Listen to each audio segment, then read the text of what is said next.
कभी आपने नोटिस किया है, इन्वेस्टिंग की बात आती है तब एक ही वर्ड बोलते हैं, रिटर्न। पर फिर कहानी ना थोड़ी कॉम्प्लिकेटेड हो जाती है। कोई बोलता है सिंपल इंटरेस्ट, कोई सीएजीआर और कोई आईआरआर। और आप बस सिर हिलाते रहते हो, समझ गया। पर अंदर से आवाज आती है कि यार ये क्या बोल गया। बिल्कुल। रिटर्न तो रिटर्न होता है ना। फिर इतने वर्जन्स क्यों? और कौन सा कब यूज होता है? एग्जैक्टली आज का गोल सिंपल है, कंफ्यूजन कम करना, क्लैरिटी बढ़ाना। और हाँ, ये सिर्फ फाइनेंस प्रोफेशनल्स के लिए नहीं है, ये सभी इन्वेस्टर्स के लिए जो जेन्युइनली समझना चाहते हैं कि उनका पैसा कैसे ग्रो कर रहा है। What gets measured gets managed. Hi guys, my name is Sayank. और मैं हूं अक्षरा। और आज की वीडियो में हम डिफरेंट टाइप्स ऑफ रिटर्न समझेंगे। रिटर्न्स को समझना क्यों जरूरी है और ये हमारे फाइनेंशियल डिसीजन को कैसे इम्प्रूव करता है। द ऑब्जेक्टिव इज नॉट कि फॉर्मूलाज को रटना है, but to understand with simple examples in real life.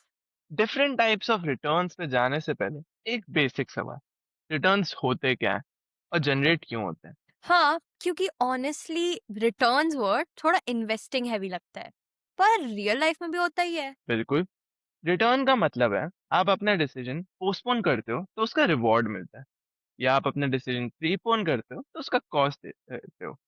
चलो एक एग्जांपल ले लेते हैं। चलो मान लो कि आप एक लैपटॉप लेने के लिए सेव कर रहे हो एंड नेक्स्ट मंथ तक आप उसे परचेज कर लोगे। अभी 10,000 सेव करना बाकी है, जो कि लगभग एक महीने में हो जाएगा। और तब ही सारे प्लान्स की धज्जियां उड़ जाती है जब आज ही आपका लैपटॉप खराब हो जाता है। अब क्या करें? एंड आप 10,000 शॉर्ट भी हो। अब सिंस बहुत अर्जेंट है लैपटॉप लेना क्योंकि सारा काम रुक जाएगा, आप किसी फ्रेंड से पैसे मांगते हो।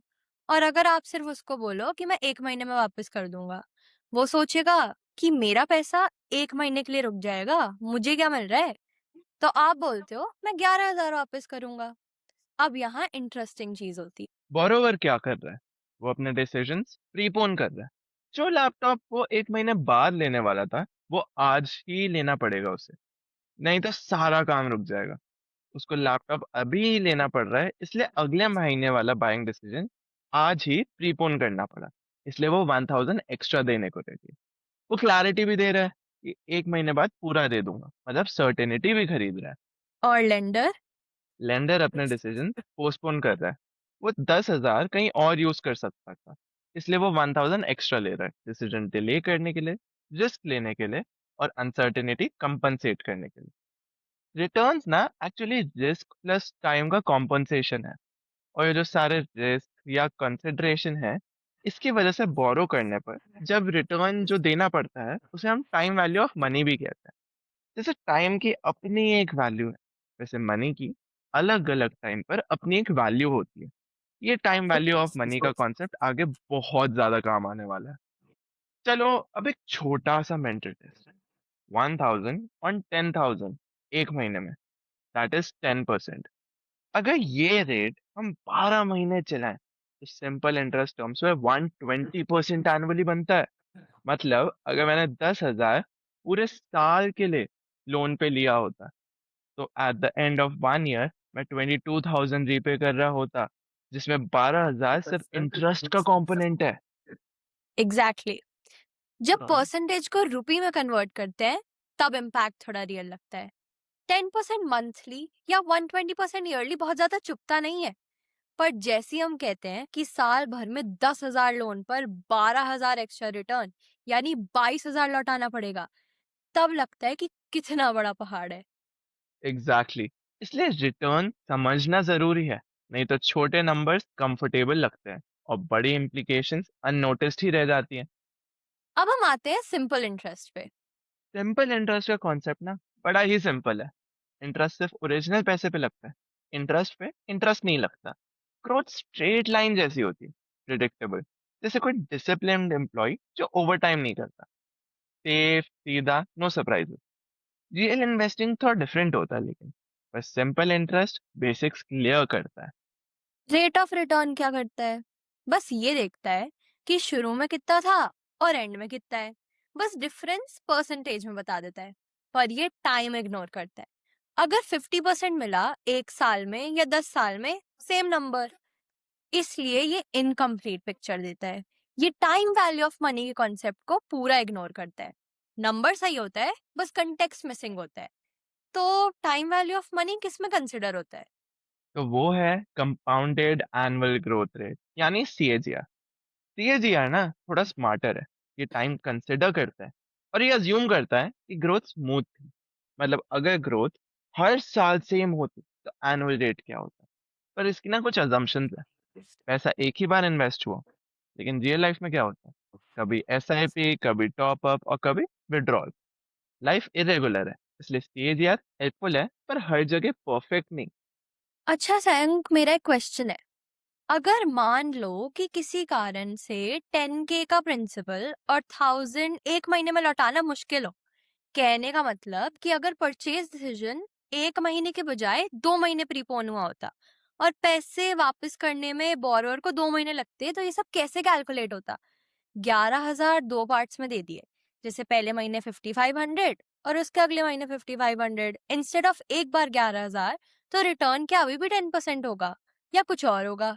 ये सब कैसे कैलकुलेट होगा? क्योंकि सिंपल इंटरेस्ट तो सिंपल है, rate of return time ignore कर रहा है और सीएजीआर अज्यूम करता है कि पेमेंट एक बार में ही हुई। तो कौन है हमारा हीरो ऐसी ट्रांजैक्शन में? हमारा हीरो ऑफ इन्वेस्टिंग वर्ल्ड है इंटरनल रेट ऑफ रिटर्न, यानी आईआरआर। लेकिन उसे समझने से पहले ना कैश फ्लो समझना बहुत इंपॉर्टेंट है।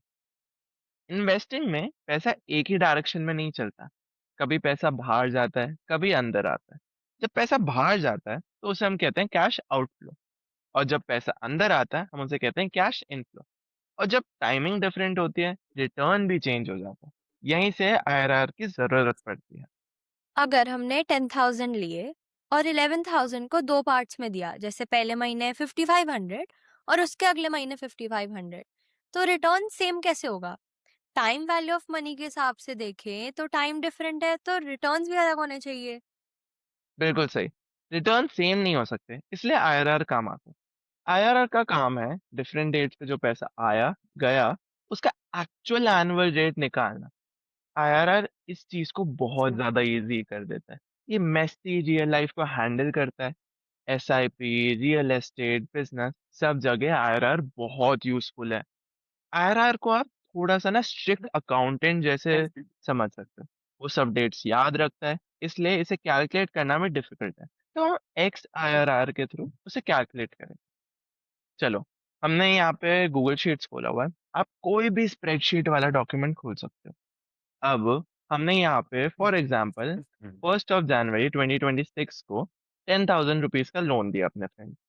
आप यहाँ पे नोटिस कर रहे होगे मैंने -10,000 लिखा है, क्यों? Because it's a cash outflow. अब आफ्टर 1 मंथ लेट्स अज्यूम उसने 11,000 हमें वापस कर दिए। इस पे आईआरआर क्या बनेगा? आईआरआर निकालने का बहुत इजी फॉर्मूला है, equal to X IRR bracket सारे यहाँ पे अमाउंट्स, कॉमा सारी dates, and close and enter. And you can see here 207% का एनुअल आईआरआर। अब यहीं पे मैं 5500 2 टाइम्स पे करता हूँ। पहला 5500 1 मंथ बाद, एंड दूसरा 5500 2nd मंथ बाद। अब आप नोटिस करो, बहुत ज्यादा डिफरेंस, 90% का डिफरेंस आ गया, फ्रॉम 207 टू 117। ओके सयंग, एक्सआईआरआर समझने के लिए एक और एग्जांपल देखते हैं। जैसे कोई प्रॉपर्टी की इन्वेस्टमेंट की, तो उसका क्या रिटर्न होगा? चलो, अब एक प्रॉपर्टी का एग्जांपल ले लेते हैं। फॉर एग्जाम्पल मैंने 1 जनवरी 2026 को 10 लाख रुपए की एक प्रॉपर्टी ली, या 1 मिलियन की एक प्रॉपर्टी खरीदी। वो प्रॉपर्टी बहुत डिमांड में थी, एंड जो रेंट वाला था वो पहले ही रेंट देने को रेडी है। तो हम अज्यूम कर लेते हैं कि 1 जन से हमें पर मंथ 10,000 रुपीज उससे रेंट मिल जाए टिल 1 दिसंबर। बीच में हमारा कोई एक्सपेंस भी हुआ, प्रॉपर्टी की डेवलपमेंट में भी लाइट का खर्चा, एनीथिंग। ऑन 12 जुलाई 2026, 12 जुलाई मैंने इसलिए लिया क्योंकि मेरा बर्थडे, तो रैंडम कोई भी डेट ले लेते। अब आफ्टर 1 ईयर 1 जन 2027 को ये प्रॉपर्टी सेल ऑफ हो गई फॉर 11 lakhs। अब इस पे आईआरआर कैसे कैलकुलेट होगा? चलो, इसको कैलकुलेट करते हैं। Equal to X IRR bracket सारे के सारे अमाउंट्स, कॉमा, सारी की सारी डेट्स एंड एंटर। एंड इसमें हमारा आईआरआर आया एनुअली 17.73% का। वाओ! ये तो बहुत ईज़ी हो गया। एग्जैक्टली। चलिए इसी बात पे क्विक रिकैप करते हैं। इस बार फॉर्मूलाज नहीं, सिर्फ कॉन्सेप्ट्स। सबसे पहले हमने समझा रिटर्न्स होते क्या है। रिटर्न एक्चुअली कंपनसेशन है। अगर कोई अपने डिसीजन पोस्टपोन करता है, जैसे लेंडर ने पैसा 1 महीने के लिए दिया, तो उसको उस डिले का रिवॉर्ड मिलता है। और अगर कोई अपना डिसीजन प्रीपोन करता है, जैसे बोरोवर ने लैपटॉप 1 महीने पहले खरीदा, तो उसका वो कॉस्ट देना पड़ता है।